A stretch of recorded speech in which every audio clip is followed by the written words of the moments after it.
Perhaps we should begin. The floor is yours, Christian. Thank you, Sharon, for the introduction. As I said, I'm an application engineer at MathWorks. I work with my customers on about technical questions for verification and validation workflows.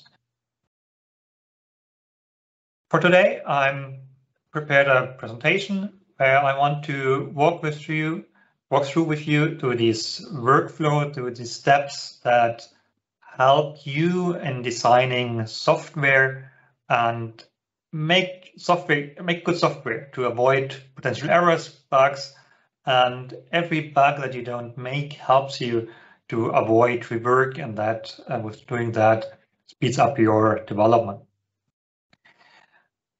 As Sharon already said, my background is in aerospace engineering. There, of course, it is often a safety issue. If you think about flight control systems, for example, then you really want to make sure that the piece of software really is well tested and is safe to use.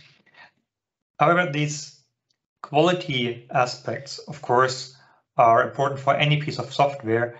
It can be that otherwise bugs may result in software that where you have to recall products, which may damage reputation and cost time and money, and basically makes your customers unhappy. So this is something we really want to avoid.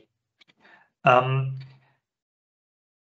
I want to show you today is some techniques, some measures that you can use to develop good software in with Simulink.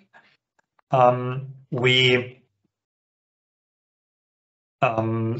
typically see that when you look at a development process, you have the typical phases like specifying your software requirements,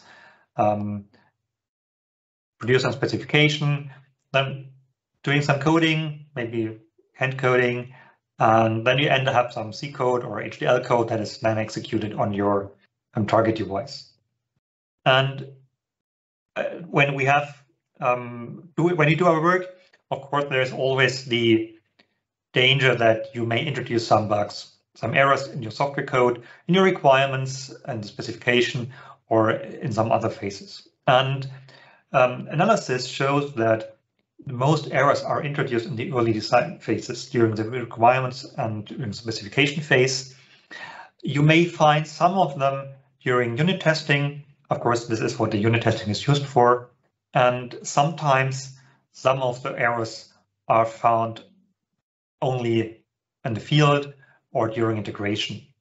And these are the ones that we try to avoid, of course, because are the bugs that or the errors that may make customers unhappy. And very often, those bugs that kind of survive all our testing are the ones that are introduced very early. And you can imagine that if you've basically finished with the entire development process, there are many decisions that have been made before, and if you want to fix this bug, you may have to do a lot of rework. And simulation can help you in avoiding this rework. So when you work with Simulink, if you design your software with simulations like Simulink, you can detect bugs earlier, also do some parts of the integration steps earlier for the testing steps. You don't have to wait until the hardware is finished. You don't have to wait until the code is generated, but can use the simulation models to run and define tests. The testing is just one step in the development process that helps you to make good software. Within these processes, there are additional steps like requirements and tracing of requirements, where you show that for every requirement, for example, you have a test case, and that test case checks if your software fulfills this complies with this requirement. I will show you in a minute how you can do this in Simulink. To keep a traceability, to always know which part of your Simulink model implements which part of your requirements. And for the test cases, you always know which test case checks if your design complies with this requirement. I talked a lot about testing already. Of course, we have a tool, a dedicated tool for managing and for authoring test cases and test harnesses. This is the well-organized way to really show and to prove, not to prove, but to show that your design does everything it should do. Test execution can be automated so that you can easily iterate these tests if you make changes, or if you need to make changes, if maybe some requirements change, you can trace this down to the actual test, make adjustments. And we talk about how you can measure the completeness of your tests so that you can be sure that all parts of the system are actually tested and that you don't have any additional code in your model that shouldn't be there, for example. For that, I will have a presentation. I will walk through the steps. As Sharon said in the beginning, we have time in the end for questions. If you use the chat, I have a second screen where I try to monitor it a bit.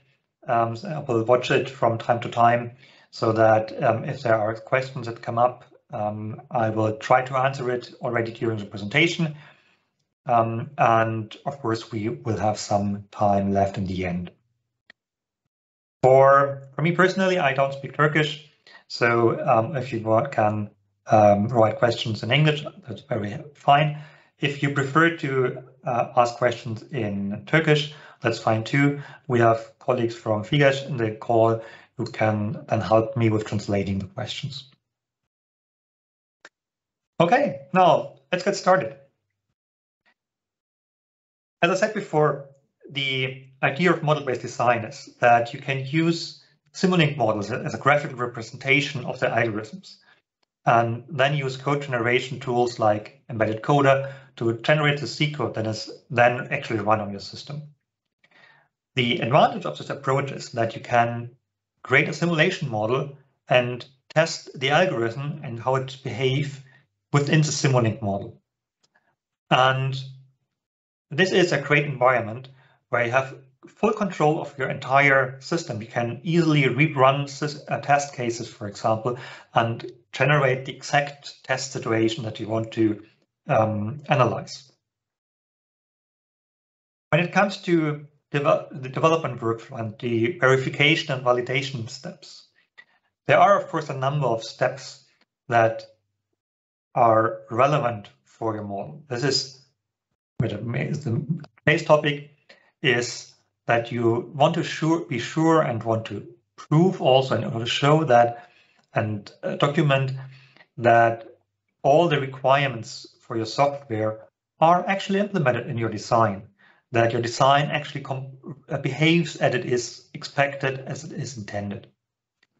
There are some additional aspects like how you set up your Simulink models so that they are robust, that they are easily reusable, and we have tools for that, which I will touch today, but I will not cover this in detail.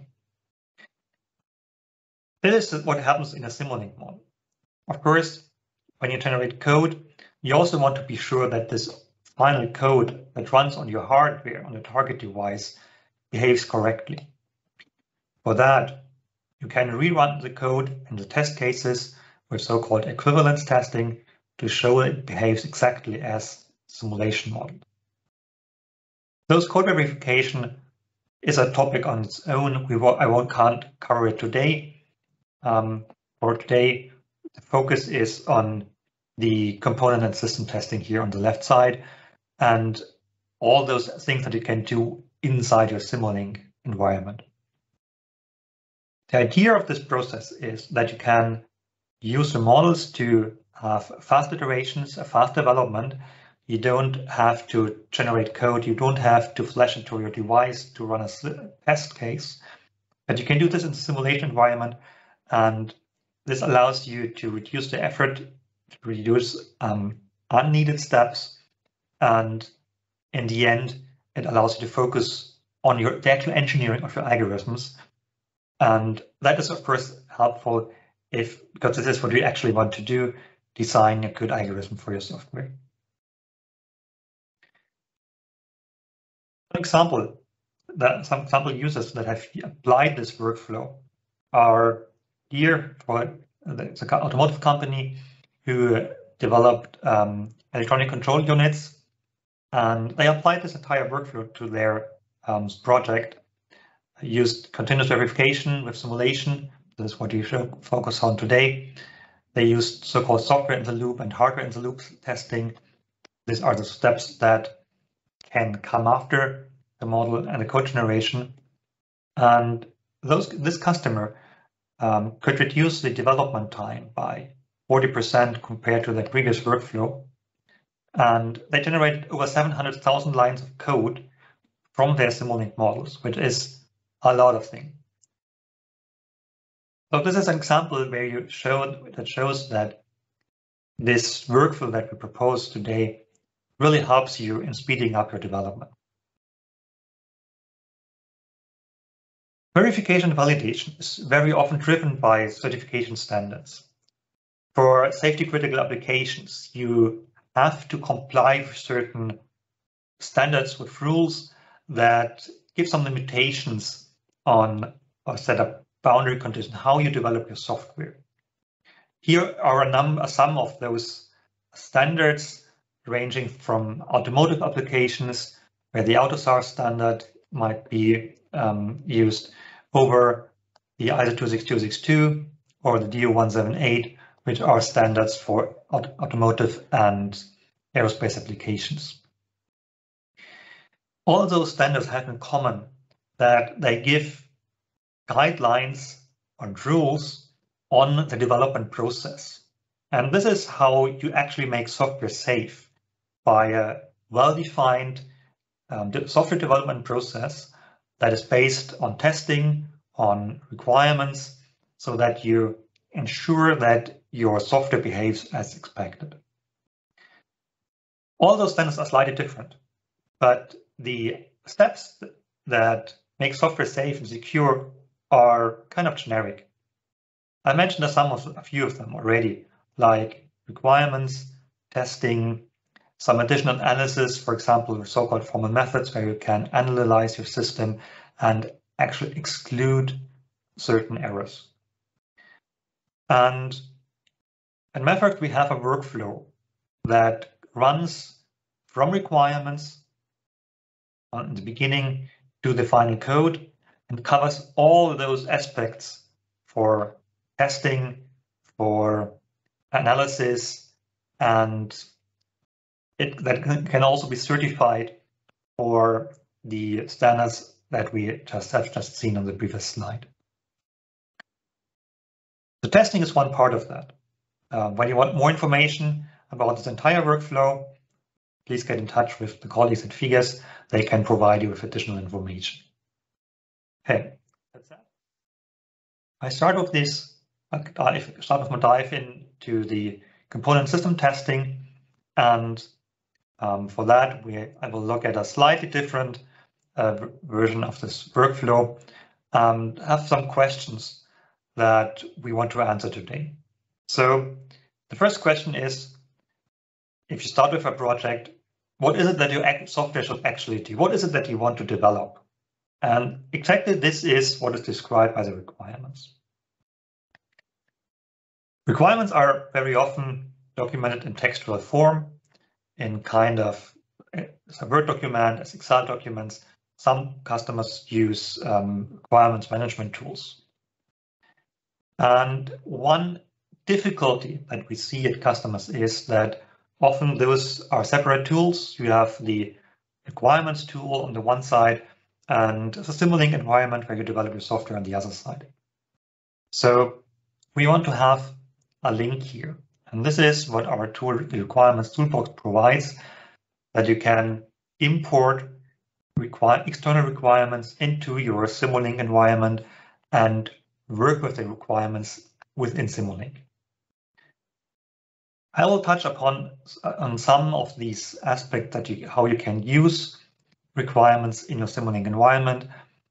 We will talk about tracing, which means that you create a link between the requirement and your design models, your test cases, and also the generated code that allows you to trace the requirements through the entire development process.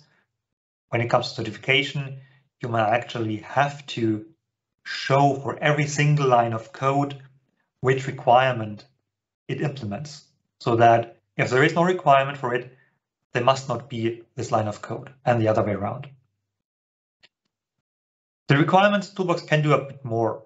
Within the Simulink environment, you can also analyze requirements, for example, for completeness, if they contradict each other, and of course, you can keep track of the requirements and if you have already implemented all the requirements, or if there is something still missing. And well, in the end, you can of course report it, create a report, be it for documentation, be it for internal documentation, or for certification authorities. How does it look like now? If you work in Simulink, I guess most of you will have seen similar views before, and with the requirements toolbox, you have this additional requirements view where you have the requirements on the lower part and the description of the requirements here on the right side. This is where a way where we can work interactively and, for example, create links between the requirement and the individual elements of your model by pure drag and drop. For the management of the requirements, it's usually convenient to have this tabular view, where you have a table list with all the requirements that are relevant for your project, where you have the textual description. You can make changes here, you can work with it, you have the entire overview, and also do some analysis, what you find here in this tab on top.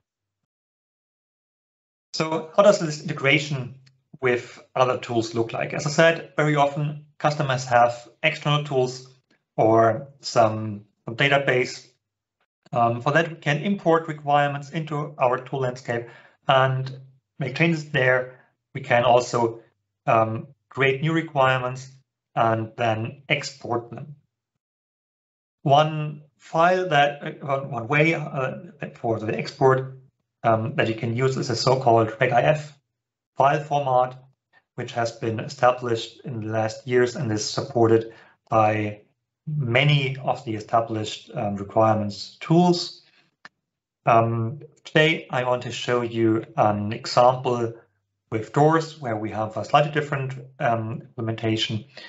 DOORS also supports the regif interface, but here we have also a direct import functionality. We know that DOORS is used by a lot of customers, but of course, this is not limited to DOORS. I just want to show it here because we know that it's widely used in industry. So for DOORS, we can import requirements.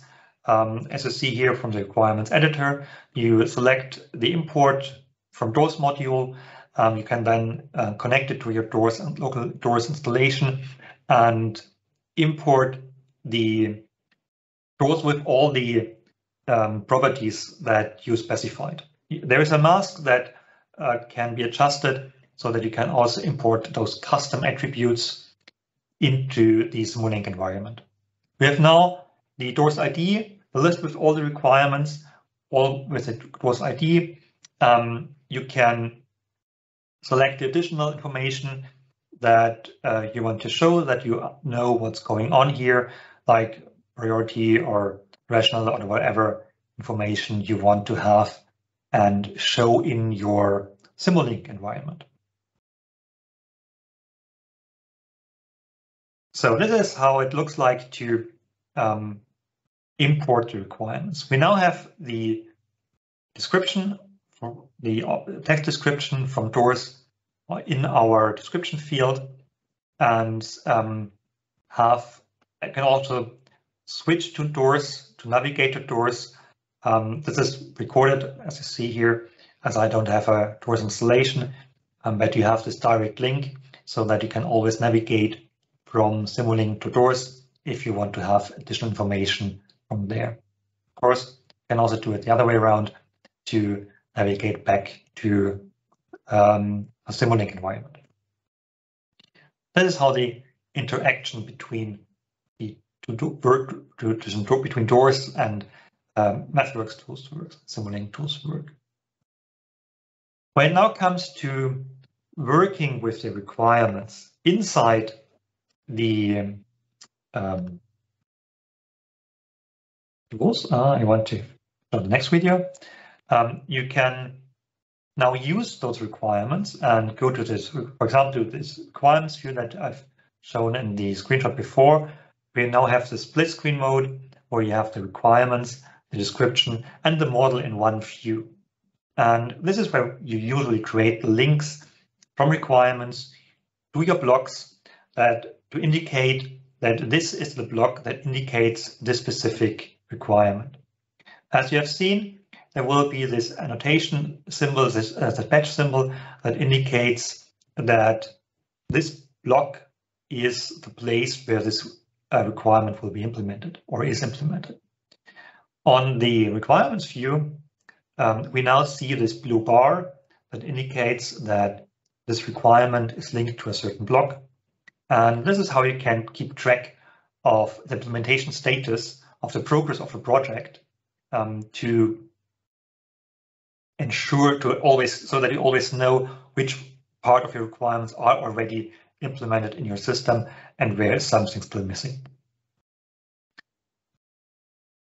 What you've seen in this video is that we can very easily create links from the model to the design, to the requirements to the model, and that those links work bidirectional. So when you click on the block, you can jump to the requirement. When you click on the requirement, you can jump to the block. And this helps you to work with the requirements and keep track of the requirements while you develop your software.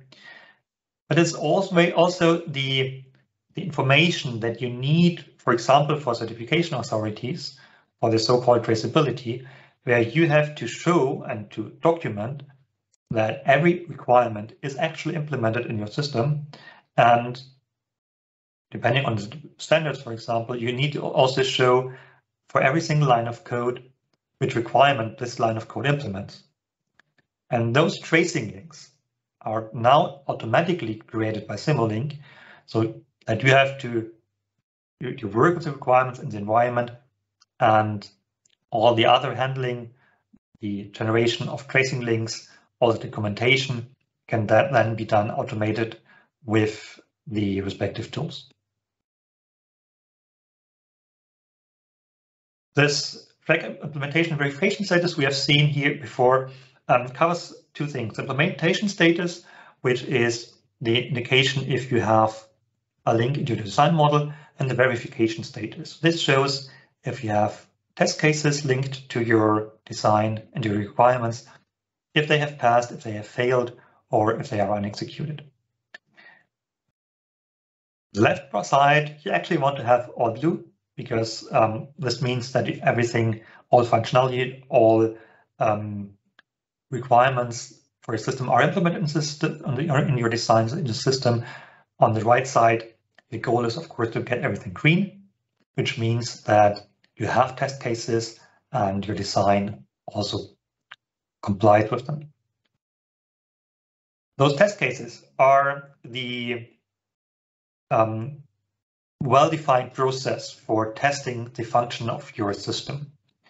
The presentation is titled Test Simulink Beyond Pressing Run.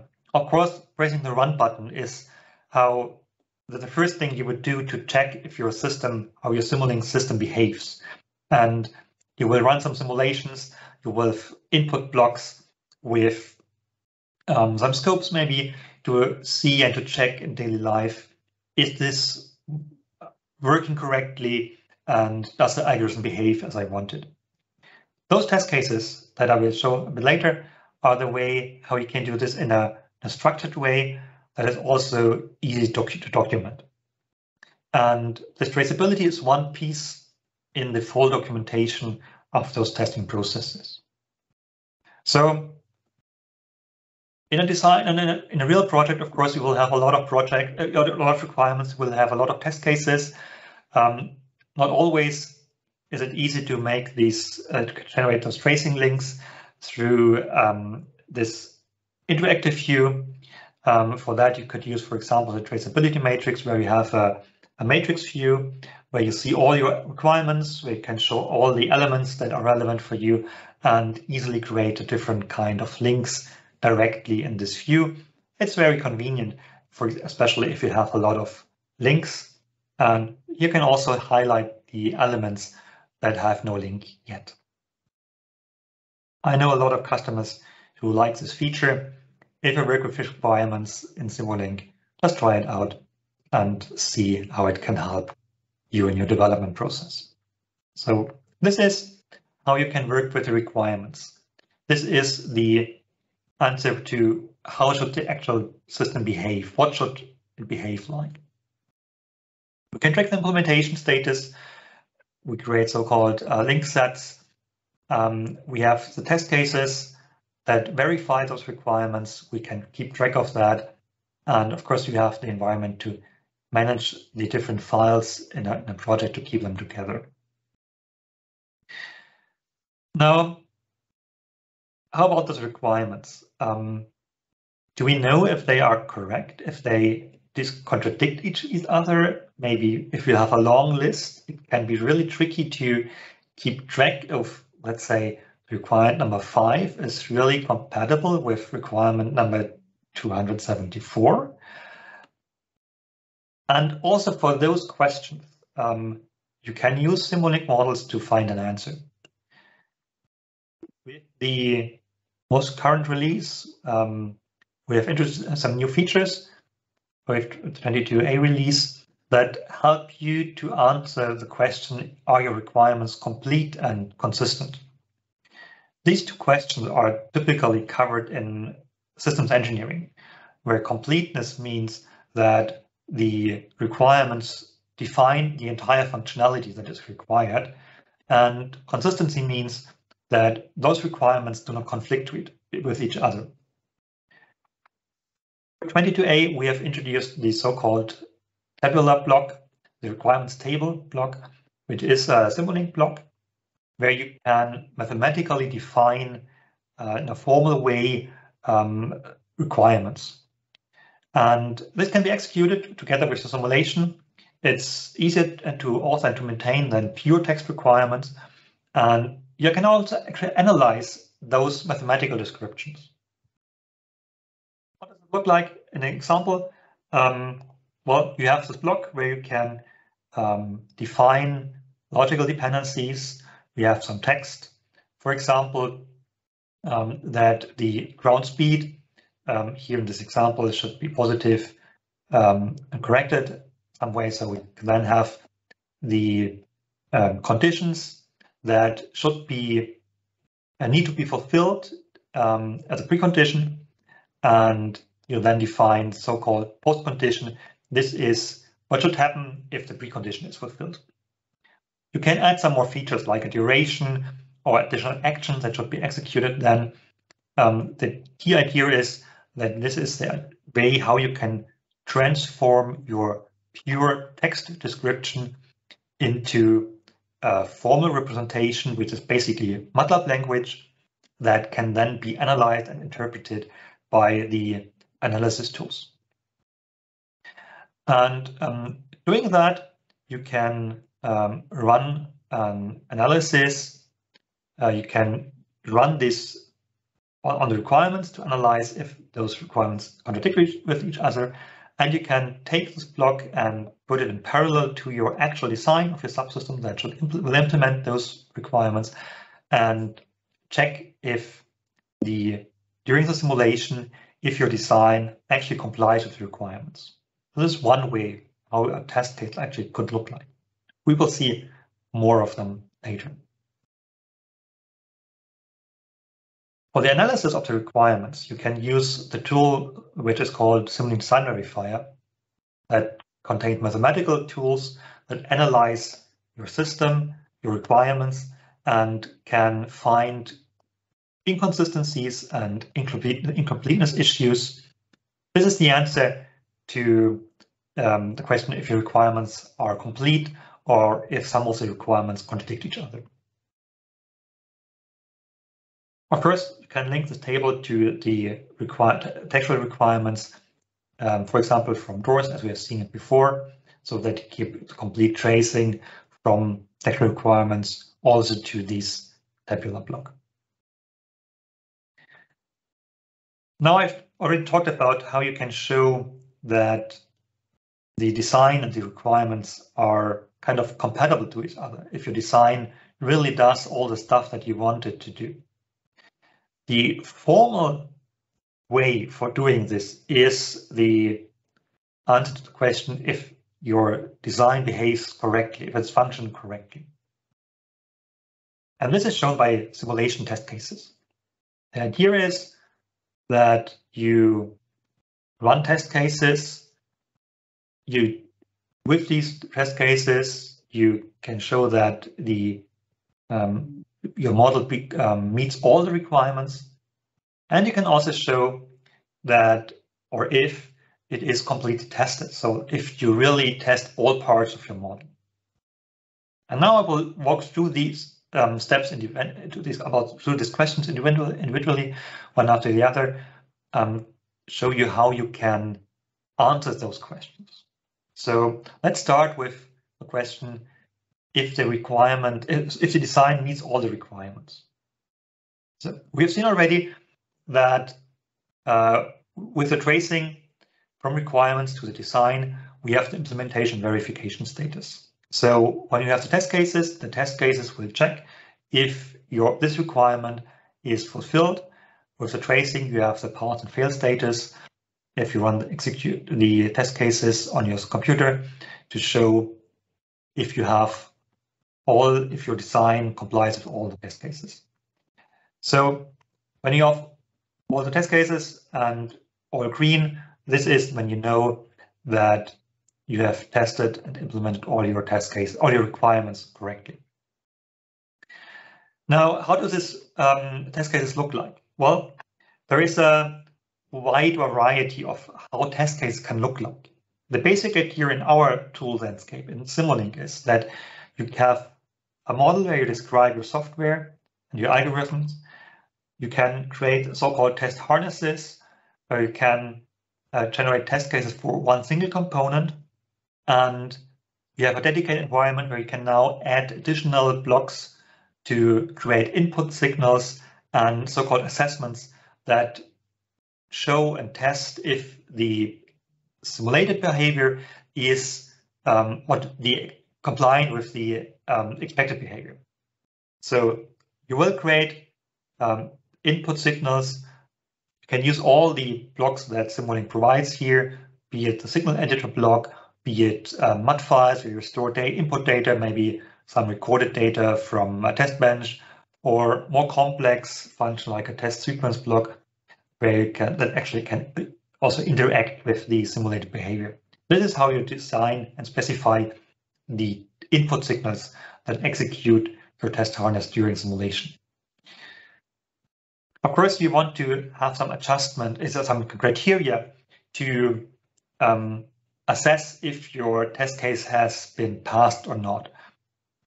There is a wide variety of different criteria how this can look like, and we are very flexible we have answers for all different kinds of assessments, be it that there is, for example, some pre-recorded data where your design must not deviate from, for example, from a test bench where you have recorded data, maybe from a previous version of your product that you're developing. Then you can rerun these and check if your simulated behavior deviates or deviates too much from that. Another approach, another kind of assessment would be if you have values that maybe must not cross a certain threshold, and there is a block that checks exactly this. So, for example, if you have a temperature that must not rise above a certain threshold, I don't know, maybe 100 degrees Celsius, then you can add a block, and this will check if there is any situation when this is violated. Those test harnesses, test cases can run in your simulation, just in pure Simulink, or there are also ways to include hardware. This is so-called processor in the loop and hardware in the loop tests, where the component that you test is no longer a Simulink model, but this is then executed on your target device. But you can also test if the software, the algorithm of the C code behaves correctly when it is run on your embedded device, for example. The testing is one important part. There will be many test cases, and the test manager is a place where you can keep track of them, where you can execute them, where you can also generate reports. Let's have a look at an example of how the test case generation can look like. Here we have a system that we want to test. We can create directly from the example test, from the model an example test, where we can define different inputs. There is a wizard that guides you through the generation of the test case. You basically specify the component. Here in this case, we just want to test the component that is open at the moment. And we have now different options for different kind of tests. For example, you can use the design verifier to automatically generate input signals that fully test your test comment on the test, or you can use already predefined data, be it in the Simulink model, be it in a stored file. Here was this example. You want to use the model, the top model that is described in Simulink, and the input signals that are defined there to create this test run. Here we have a so-called baseline test. That means that we run a simulation with certain input signals and store the data that we compute here in an Excel file, and then compare the simulated behavior with those stored data. Here with this wizard, we create those data from a simulation model. This is very helpful when you want to keep track of changes in your model and monitor, keep track how those changes affect the behavior of the system. Of course, those data can also come from external tests, for example, from a test bench where you record some behavior and then run those in your example, in your model. What you see here is that you have the test manager where you define this test case, where we have the data file, where we have the baseline test, so the input file. Here we have the criteria, where we define the input values and the expected output values for our simulation. And what Simulink now does is that it takes the input, runs the simulation with it, and compares the simulated output to those outputs in this file. You can define tolerances. If you stay within if the simulation stays within the tolerances, the test is passed. If it deviates too far, it would be failed. This is one element, one typical way how you can specify test cases and how you can execute them in Simulink. As you see here in this example, we have a screen check mark which indicates that this test case has been passed, and we can dive into the details with this, especially if it has failed, to understand what caused this failure. There are some more complex assessments, of course. So we have a lot of customers who use those, have more complex criteria. For example, as it is shown here, where you have this temperature difference, for example, in this heat pump example, where some values have to exceed a threshold for a certain time. And then after a certain time, something else has to happen. This can be kind of hard to formalize. And for those, we have these kind of requirements, and test cases, we have the so-called temporal assessment editor, where you have a graphical interface that helps you in setting up those criteria. And when you execute it, you also get this representation that shows you what failed and at what point of this criteria the execution failed. Before in the beginning, I showed you this example from this requirements table. And of course, this is also a test case where you have the requirement in a formalized way and compare it to the outcome of your Simulink model. So this is one additional way where you can use this requirements table and formalized requirements to set up test cases and then execute them. And those assertion blocks here will create a failure if the requirement, if the design deviates from the requirements. This testing framework that I showed so far is, the way how it can be used, what I showed so far is for you testing Simulink models. We can also import C code or C++ code very easily, where we have this wizard which can help you in importing external C code or code libraries and create dynamic test cases where you have you simulate the behavior of your code and test if your C code complies to those test cases. This is a slightly different approach, that you do not test the Simulink model, but you use the Simulink environment and the test environment to test external C code, which is also used by a lot of customers. An example where customer used this approach is this example from Leonardo, who developed a radar navigation software. And for them, the rate of testing, so the number of tests they could run, was increased by a factor of 4. So by using this model-based design approach, they could test more often, and the more you test, the more often you test, the more confidence you will have that your tests are actually correct. And of course, if you rerun tests frequently, even if you just make a small change, you can detect potential errors even faster. One issue in testing is that you can never be sure that you tested all aspects of your model. And you tested all parts of your model. And this is something that you should take care of. The mathematical way to describe this completeness of testing is a so-called coverage information.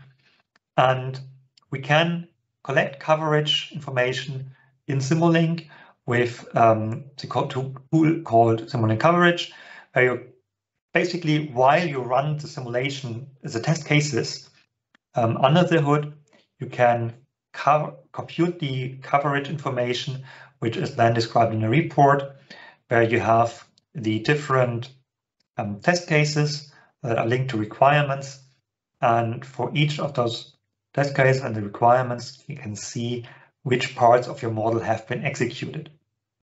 And this helps you to trace down if the part of your model that implements a specific requirement is also tested by the test cases that are linked to this requirement. Basically, as a general thing, the coverage information provide mathematical descriptions of the completeness of the testing. There are different variants: decision coverage, condition coverage, or the so-called MCDC coverage, which is modified condition decision coverage. And you see here in the example that we have about 95% of this coverage. For some parts of the model, we have already full coverage. We collect this information. We can show it in these graphical representations where the blocks and the code are colored in green and red, where red indicates that we do not have yet full coverage, and green indicates that you have full coverage already with your test cases for these parts of your model. Of course, again, you can create reports and you can create additional test cases that will address this missing coverage with the tool which is called Simulink Design Verifier. This can be very helpful if you have difficulties to find maybe corner cases where you're not sure what really is needed to get to the full coverage. And then you can just click here on the add test for missing coverage in the test manager to start the tool, Design Verifier tool, and it will create additional test cases that will then provide the full coverage. You find an example of more information here with this link. The importance of the coverage of the full coverage is that this is the way how you can really show that the entire model is covered by your test cases. So the coverage is basically the answer that you test all parts of your model. So we have now seen the answers to these three questions, which are, of course, important questions for the testing. You want to show that you cover all the requirements. You want to show that the actual software functions correctly, and the coverage is the measure of the completeness. Now, what else can there happen? So inside your model, there can occur so-called runtime errors. And the testing will always show that with testing you can always show, you can detect and show that some error can occur. So if we have a test case and it fails, you know, okay, in this specific situation, I checked and now I have an error, it occurred, I fix it. With pure testing, you can never prove that there is no error or no possible in your design. No possible that is and you cannot test for all possible input variants. So when you do testing, there's always the danger that you missed some combination of inputs that might result in an error. And in these situations, so-called formal methods provide additional means of showing the correctness of your systems. With those formal methods, you can run a mathematical analysis of your system and give a mathematical proof that certain errors cannot occur in your model. Here again, the tool that you can use for this is Simulink Design Verifier, and these are a number of the errors you can detect there. The tool will either generate a counterexample that results in an error, or will give you the mathematical proof that those types of error will not occur in your model. Other questions are, how complex is the model? Is it maybe too complex? And is it ready for code generation? Especially as a second topic, like, is your model ready for code generation? Means, do you have all the settings right? Do you have the correct Simulink, are the coder settings correct? Are the solver settings correct?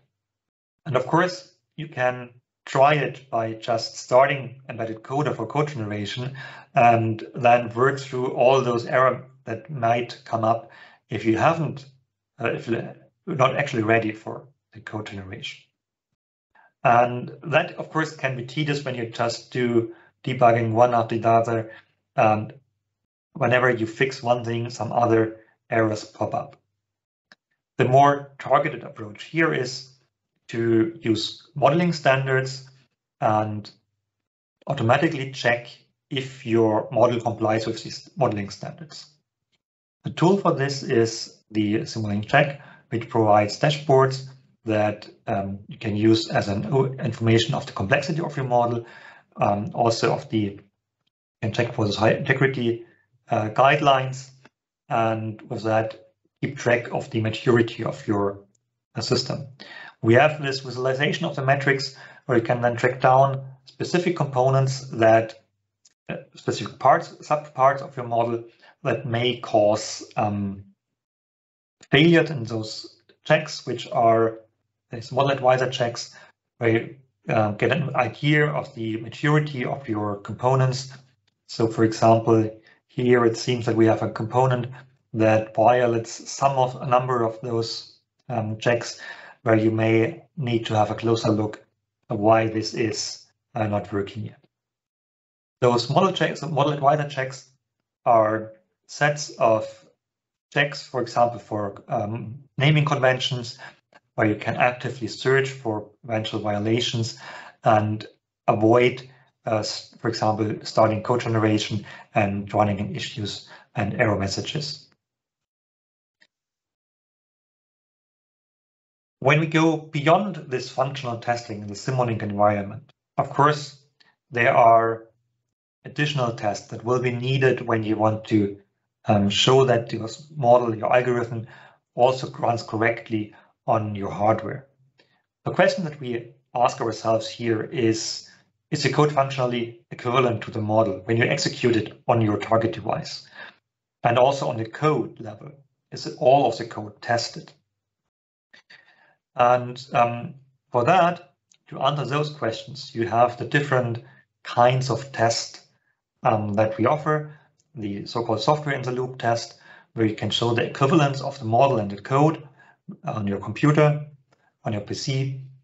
You can do the process in the loop test, where you connect the software, the coder, the target to your Simulink computer, and compare if the code behaves numerically equivalent to what you expect from the model. Or you can do real-time tests on so-called hardware in the loop tests with a real-time machine, for example, from Speedcode, where we have a close cooperation and use Simulink real-time for the actual real-time execution on those platforms. Of course, the testing is not done just once, but it's continuously done. You do it whenever you want to make a change. You want to know if your system behaves and works correctly. So, of course, it's important to automate things so that you don't have to rerun it manually on your own. We have a plugin for Jenkins, and it can be a similar process for other continuous integration platforms, where you set up a so-called pipeline, where you automate many of those steps.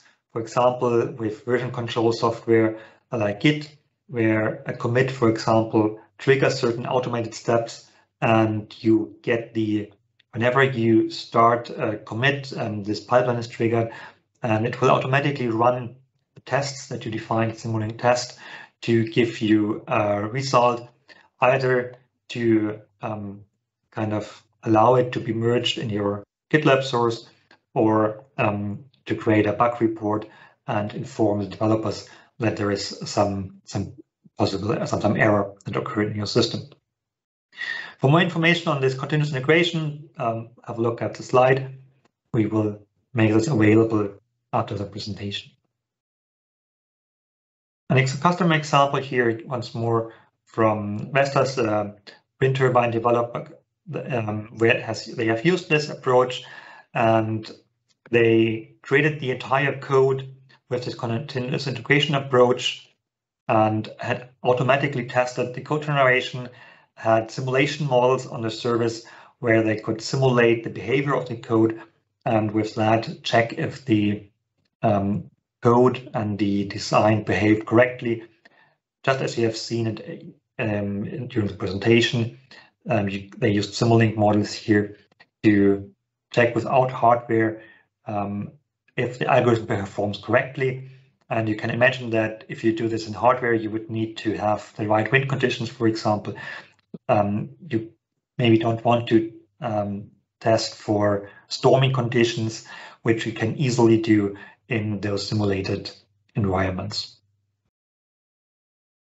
So what we have seen today is that you can use Simulink and the requirements toolbox to trace requirements from your source, from your requirement source to the model, to the design, to test cases, and with embedded coder, it will even generate links to the code. This is the way how you ensure that you implement all requirements in your code and you keep track where you implement requirements. This is an example is important for certification, when you need to show that for certification authorities which requirement implements one specific line of code, or also if you have changes, if your requirements changes, you can easily just jump with one click with a link to the place where you may need to make adjustments in your Simulink model. We have seen that you can also manage test cases and test harnesses in Simulink with Simulink Test. The idea is that you can check the compliance with your requirements, that you can find errors early before code generation, just in the simulation, before going to a hardware prototype. This testing can be automated either through in the Simulink environment with the test manager, where you execute all the test cases on one click, or through continuous integration platforms, which move this simulation steps into a server environment where you can then just keep it running and continue your work on your local PC. For the test coverage, which is a big, important measure of the completeness of your tests, you can get this from in the Simulink level, from the Simulink coverage tool, to understand where in your development, in your testing, are eventually gaps, and which parts maybe need a refinement, maybe some additional test cases. And we have seen some additional steps that would go beyond the testing in the Simulink model, which is of course also an important part for the implementation and for the equivalence checking, where you really want to make sure that the software behaves correctly when you run it on your target devices. Also for that, we have the tools that make this easy. For example, with the integration of hardware in the Simulink test environment, for example, for so-called equivalence checking. I see a question in the chat where the question is about report generation. So you're right, of course, all those steps need to be documented, and you need the ways to generate reports. For test manager and report generation, for test cases, there is a built-in function for creating reports for test cases. So in Test Manager, after you run your tests, you can create a document, a PDF, for example, that lists all the test cases that you executed. It lists the results, and you can save it, you can store it either for internal documentation to show it to your manager, or to show it to certification authorities. The layout of this test from Simulink Test, of this report from Simulink Test, is predefined. You have some options, which information you want to include. When you want to adjust this and have full control of the content of the report, you can use the tool called Simulink Report Generator, which gives you the freedom to adjust the content and to create your own reports based on templates that then takes information from your test results and create a PDF from that. Does that answer the question?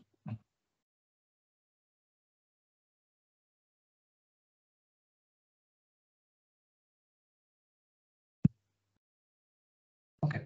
I get no feedback yet in the chat, but I think this should be a good sign. So we have seen the kind of the first step. We have had short outlook onto the other steps. Here once more are all the tools that are involved here. We have requirements toolbox for working with requirements. We have Simulink test for the functional testing. We have Simulink coverage to assess the completeness of the testing, and the design verifier for the generation of additional test cases.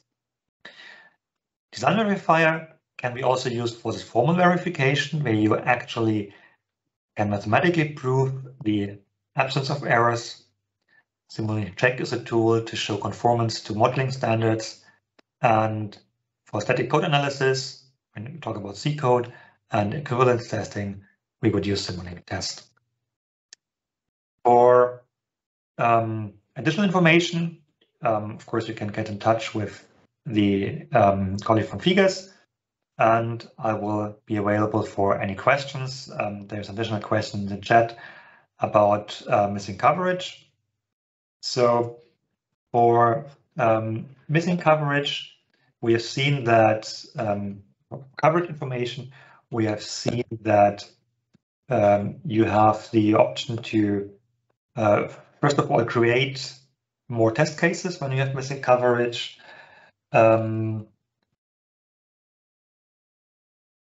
For justifications, that would mean that you have a good reason why you do not have full coverage, and we have an option to create these justifications. I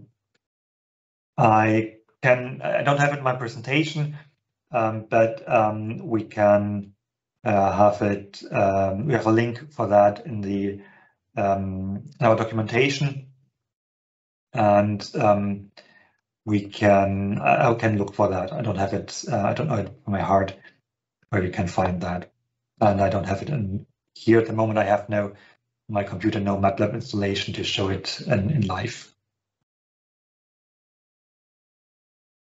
So for the justification for missing coverage, you find that in the documentation.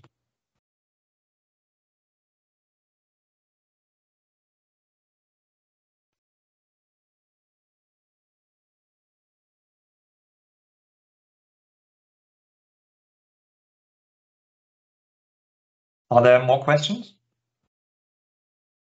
As I said in the beginning, feel free to ask also in Turkish language. The colleagues can translate for me if that is easier for you.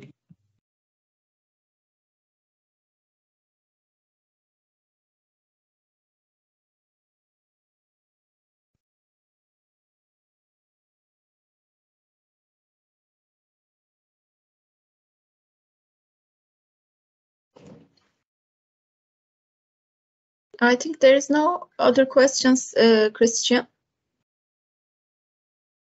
Sorusu olan var mı? Sorularınızı Türkçe olarak da iletebilirsiniz. Biz çevirisini yapabiliriz burada.